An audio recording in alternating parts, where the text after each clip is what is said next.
Well. Good afternoon, West Ham fans. Let's talk about all of our loanees, shall we?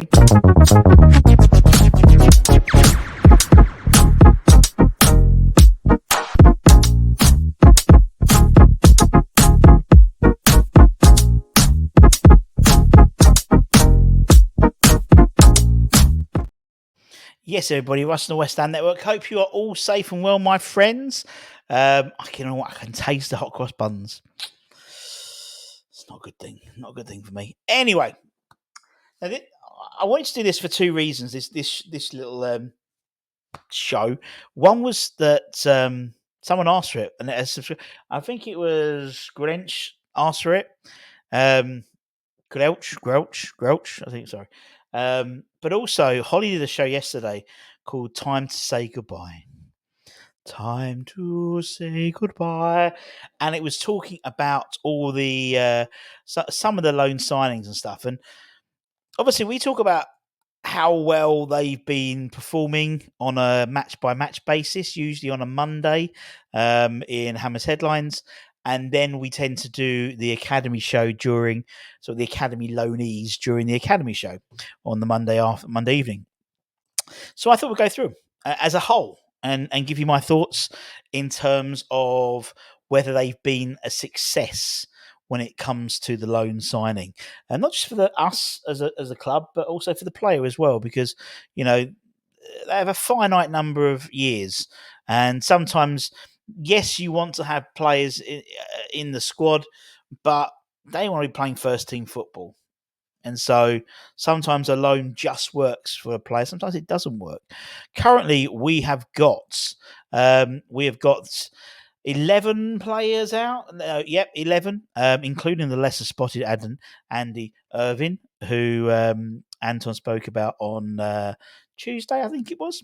In the fact that he's been given his, date to report back to Rush Green, apparently. So, and a number of these obviously are first teamers. A number of them are in terms of the academy. So we're going to go through them individually, talk about them, talk about the likelihood of them ever being seen in a West Ham shirt again, whether the loan spells works, that type of thing, how well they performed in general terms across the loan themselves. So let's start with Flynn. Flynn obviously signed for Southampton in the summer 2023 transfer window.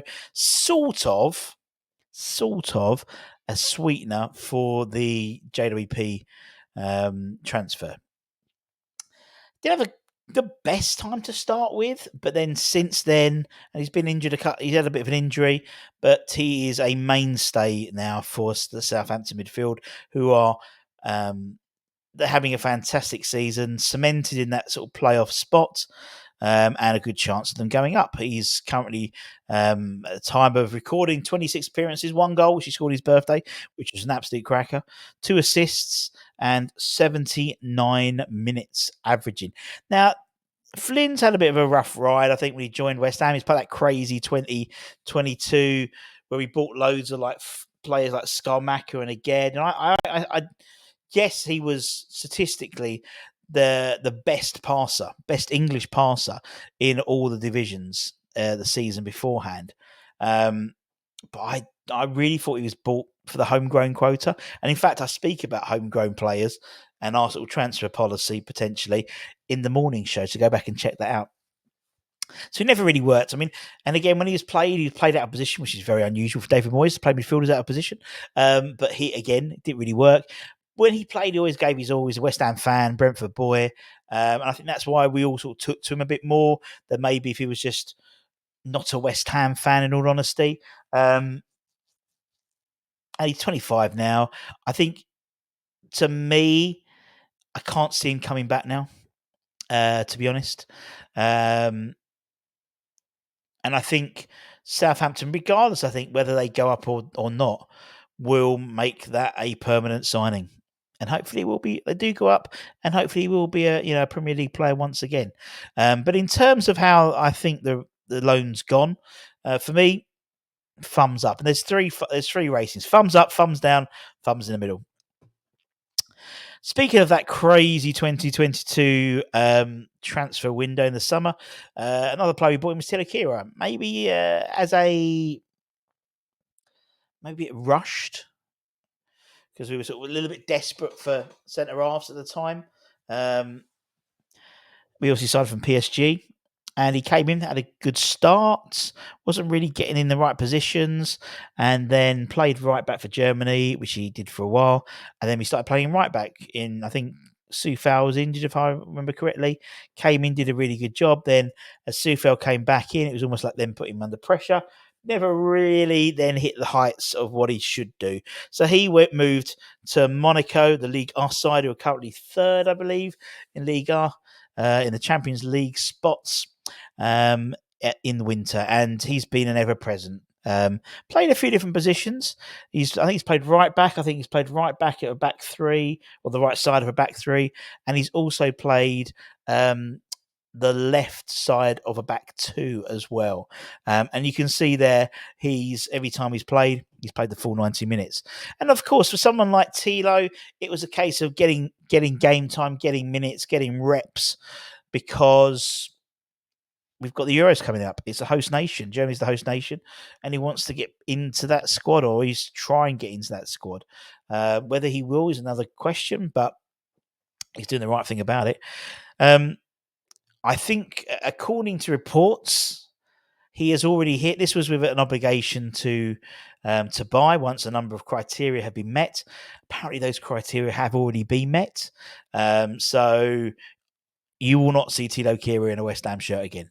And so we'll probably make our money back on him, maybe a little million or two more than, given the, exchange rate and stuff from euros to pounds. But, it's a shame, because I think he was a good player, and he was something which we didn't have in that right-sided sort of defence, was pace, genuine pace. He was very, very quick, and you can see he was a good team player. We had the whole thing around, when they were at Stratford, Town Hall, he took the mic and did it all, which was like, what? Thilo Kehrer? But he was well liked within sort of the little French contingent, particularly, but with the whole squad, really. So in terms of my perception of that, again, big thumbs up. It's worked. It's worked well. Elsewhere, that's crazy end to the winter transfer window, where we let Fornals go on permanent, and we let Benny go on a loan, and then forgot to post the paperwork, and then posted it, and then got allowed to happen. Benny went to Lyon. Lyon went a bit crazy at the time and bought a lot of attacking players, and they were, they were in the cauldrons, I think it's fair to say, of the league so far. Since then, they've managed to get themselves out in sort of mid-table-ish. But for Benny, it hasn't really. It's basically it's been a microcosm of, I think, his time at West Ham. Moments of genius, moments of why the fuck can't you do this every game, and then moments of absolute shit. And we've always tried to will him to be the player we think we know he can be. But even Lyon, it hasn't done that. Now, I think Lyon will end up making the signing permanent. There's not an obligation. They've got an option to buy, and apparently a fee of 12 million, something like that, has already been agreed. I think they will buy him. As I said, they bought a lot of wingers at the same time. They bought a guy that we were linked with, a Ghanaian, Ernest Nwami, who ironically is someone who he replaces quite a lot, or who replaces him. Benny tends to start, and then Ernest tends to come on. He's got a goal to his name, but he's only played 6, whereas someone like Thilo's played 11. He's played almost double the games at sides played. Albeit, don't forget, he did go with still that suspension over his head for the sending off in the was it Bristol City game. So there was still that, but still it just hasn't hit.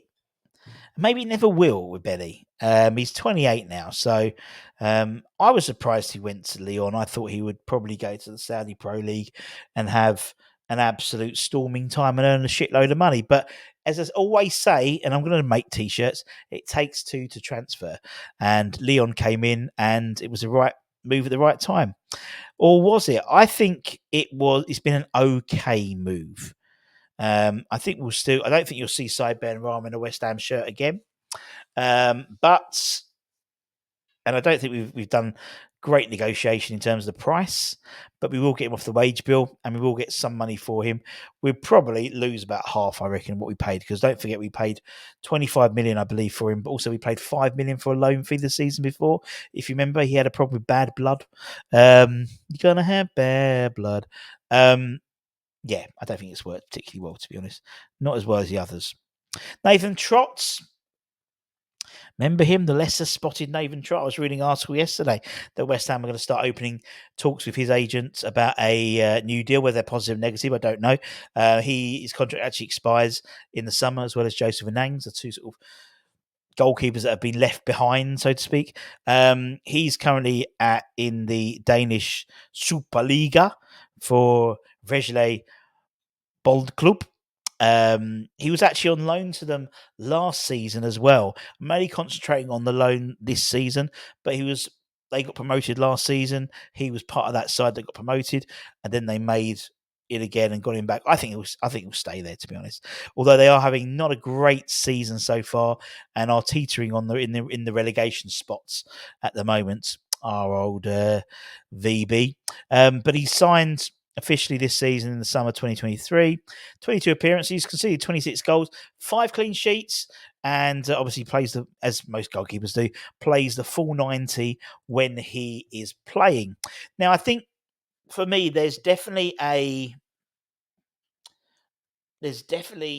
some forward planning, I think, needed with the goalkeeper position. We know Lucas Fabianski is likely to be given another year contract, which I think is perfect. I think that one makes sense. As number two, I think we're very fortunate to have two goalkeepers who could easily be number one goalkeepers in 2/3 or 3/4 of the Premier League clubs. I think we give him another year.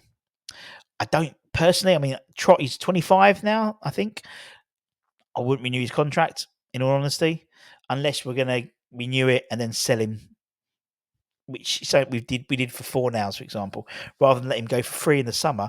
He signed a new deal, then we sold him for peanuts, to be honest. Same with Joseph Anang. I think, again, I just don't see these two progressing, whereas I think beneath them we've got Christian Hegyi, who we'll talk about in a minute. We've also got Jacob Knightbridge in the under-21s at the moment, who's very, very good, and I think he could be a future England goalkeeper.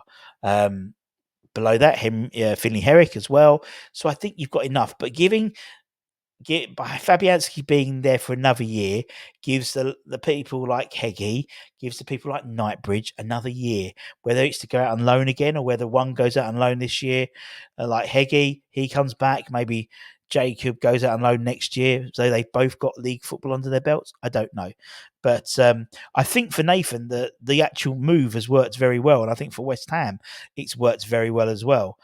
So that gives my thumbs up. Let's talk about the lesser spotted Andy Irving, shall we? We obviously bought him in the summer. Randomly, I think it was the last day. We bought him from Austria Klagenfurt, and then we immediately loaned him back. So he's a loan signing, the former Hearts midfielder. This season, 22 appearances, 4 goals, 4 assists, averages about 70 minutes a game. Obviously, a part of this was to create a network with Austria Klagenfurt, which may bear fruit further down the line in terms of taking players out, maybe buying players in who I'm not too sure about the work permit situation in Austria, but some like Chelsea would do it quite a lot. They would buy players and send them out to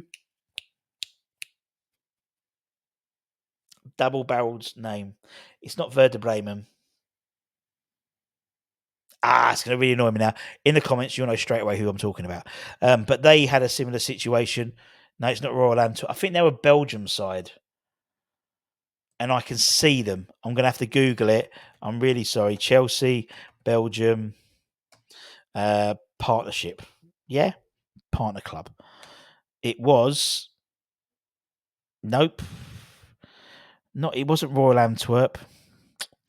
That's going to really fucking annoy me now, and I'm going to at the end shout out, or I'll do it in my sleep. Vitesse Arnhem. That's it. Yes, Vitesse Arnhem. So they did a similar thing with that. And maybe that's something we look to do. I know we've obviously had tie-ins with Brazil and stuff like that, who wouldn't necessarily get a work permit in the UK, but maybe for Vitesse Arnhem, get their appearances up and then move across from them. I don't know. So, but, by all accounts, he's smashing it in the Austrian league. So, and we may well bear fruit. Again, it depends who's in the dugout next season in terms of whether they'll utilise him. But it can only benefit us having a partnership with these types of clubs. So I've given this a thumbs up. I think this one works. Let's start talking about the academy players. Let's start with Callum Marshall. Obviously, Callum signed a new deal in January, another 2.5 year deal, I think it was, and subsequently went straight out to West Brom. I spoke quite critically at the time about that, and have spoken to people about. I just don't think it was the right move for him. He just literally broken into the West Ham. He had his debut sort of like the week before against Bristol City in the Cup, and I think out of him and Mbama, I see more of a future for him than Divine, to be perfectly honest.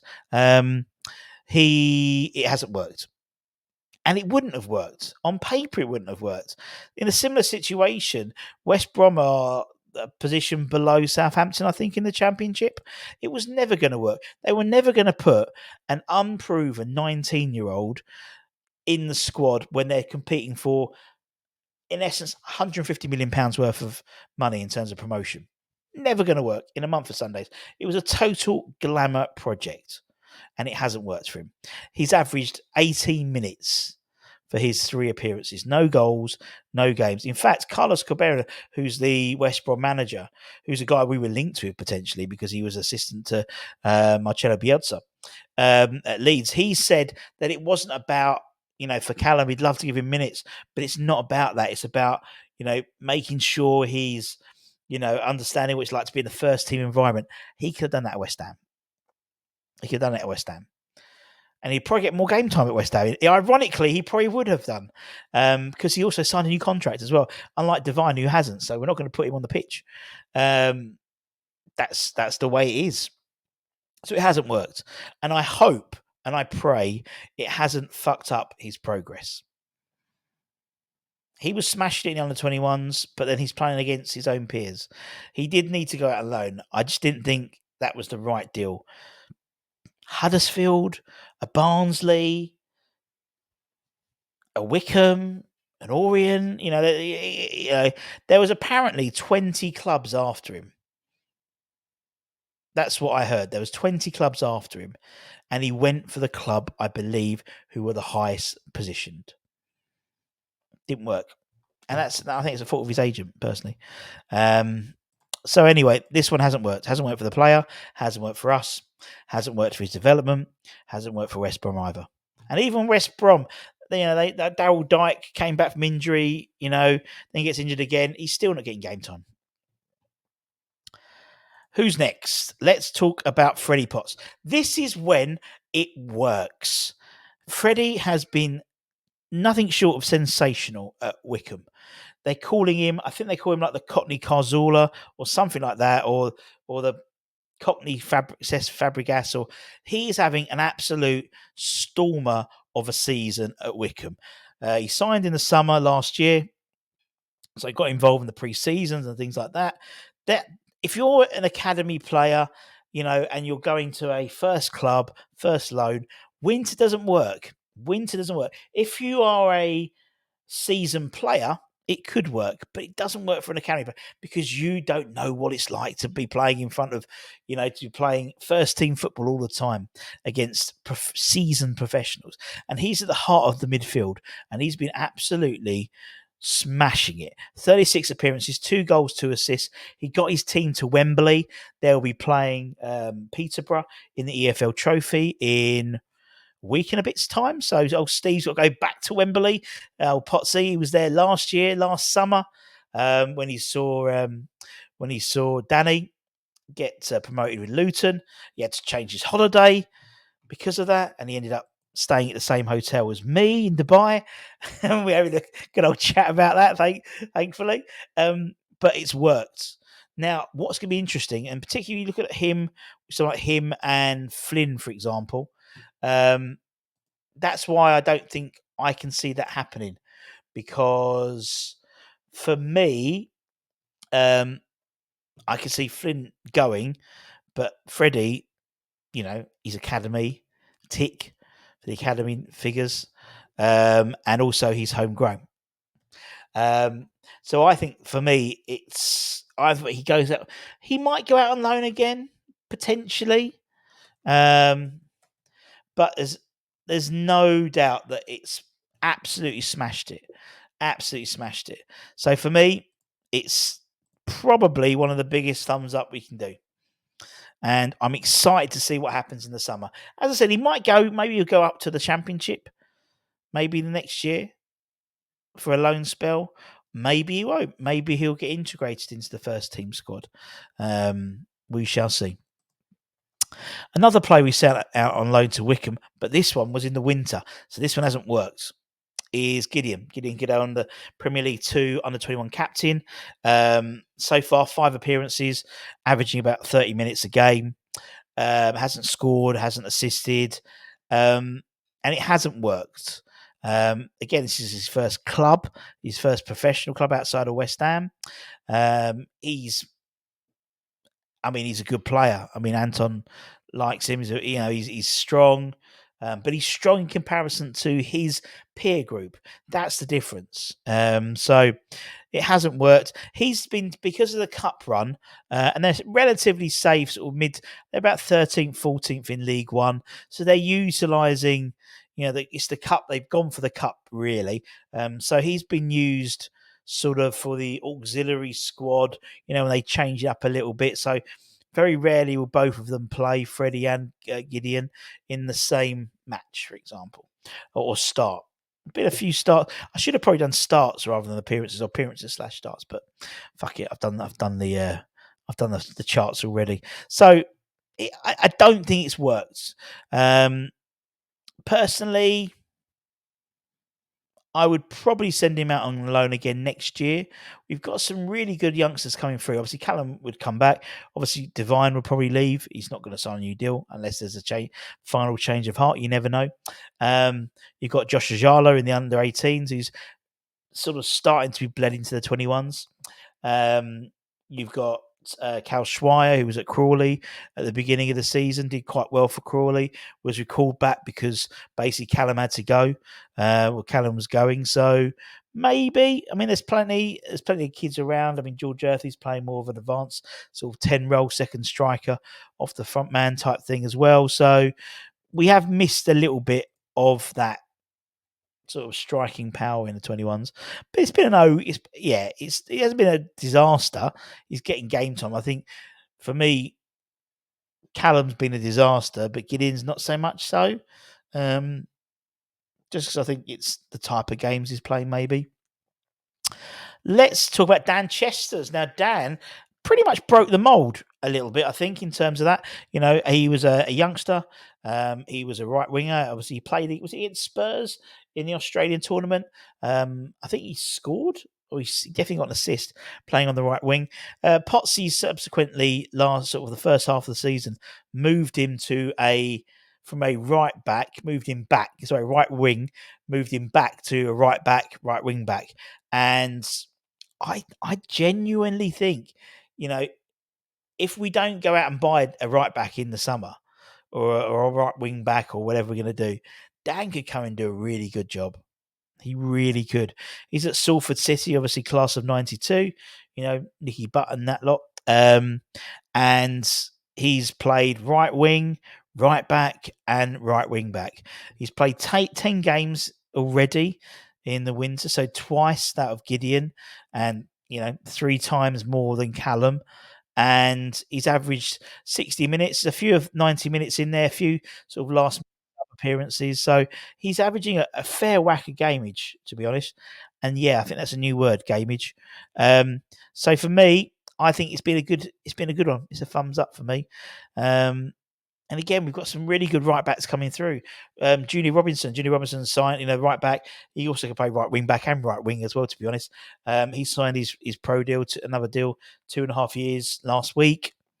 And then Ryan Batchram, we go further down, Edris Golombekis and people like that. We've got a lot of good fullbacks coming through, which we need, definitely. Emerson's, arguably been one of the best left backs in the Premier League this year, but he's 29, 30. Soufal we're giving him the 1 year extension, I believe, on his contract. He's creaking quite a lot, so it's an area we definitely need to invest in. Who's next? Kian Forson. Now, Kian is absolutely loving life at Dagenham and Redbridge. And again, when it works, obviously Dagenham Redbridge, National League, obviously the one below League Two, and he signed in the summer. Obviously, he's positions at West Ham. I mean, they sort of converted him into a sort of Kante type role. I believe that's when he made his debut in the Europa League against Dinamo Zagreb for the first team. He sort of played that sort of slightly Kante role, but he's been moved back up to his original forward position and has played 22 times for Dagenham Redbridge so far this season. Only scored 1 goal. But averages like 70 minutes a game. I mean, I'm not being funny. Freddy Sears has been and gone in Dagenham Redbridge, and Kian's still there and was ahead of people like Freddy, who was, again, a journeyman footballer now, but still, it didn't work out for him. And, Dagger's having a decentish season.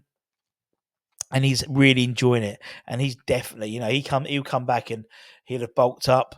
And I mean, he's diminutive as well. He's quite short already, but very stocky, very quick. And I think you definitely would see, again, come back and just aid that 21 squad for the time being and be on the peripherals. Again, particularly like someone like Divine, Divine leaving, then it all sort of moves up one, really.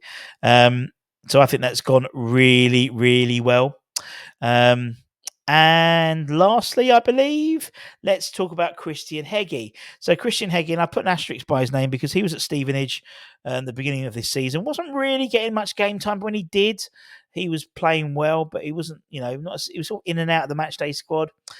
West Ham recalled him and then sent him to Den Bosch in the Dutch second division. Den Bosch are tittering around the relegation spots, but he's been a virtual ever present. Didn't play this week, but I believe he's on international duty with Hungary. But it was 10 appearances. He's conceded 16 goals, 4 clean sheets, so 40% clean sheets of his 10 games. And they were, if I remember correctly, they were back to back. So he had back to back clean sheets. And obviously he's played and he's averaged 90 minutes for each time he's played. And again, this goes along this sort of whole trajectory in terms of what's going to happen with our our goalkeeper situation beneath Areola and Fabianski, because that's what you want to build up. And this is a perfect loan spell for Hegyi. As I said, maybe next year he comes back and Jacob goes out on loan. I wouldn't want to send both of them out on loan because I just think then you're very short. And we still want to do well in the PL2s as well. So I think you could see some movement whether he comes back. Maybe he stays at Den Bosch next season and Jacob's the third choice. You saw Jacob on the bench for the Villa game, wasn't it? I think it was. Or it might be the Freiburg game. So, yeah, I mean, for me, I think although the side, and also because he's in goalkeeper and because he's slightly lower down in the division, he's actually getting a lot of shot practice, which is great for him, really. So for me, it's worked. It's worked for him. And that's it, my friends. Thank you very much for your time. Let me know what you think. Again, a bit different. Go through some stats and things. I know it's not for everyone, but I thought it's important because that could influence what we can be doing in the summer in terms of what we bring in terms of who we bring back or who we sell as well to add to the coffers. Likes of Thilo will be going. I think Flynn will be going. I think Side will be going, and Nathan Trott will probably off the book, things like that. So you can sort of move things around a bit. But anyway, that's what I'm thinking. Let me know in the comments. Don't forget, we'll have Hammers headlines a bit later on, and we'll start preparing for the Newcastle away game. We had Jamie on last night doing a wrap up, talking about the Newcastle game, looking ahead to the game. And also, don't forget, I keep plugging it because it's fucking brilliant. Dean Ashton's My Hammers 11. Please check it out. And if you've already watched it, go back and watch it again. And until next time, take care, stay safe, stay warm, stay humble, keep the faith, my friends, and come on, you irons. See you later, Robbie Slade.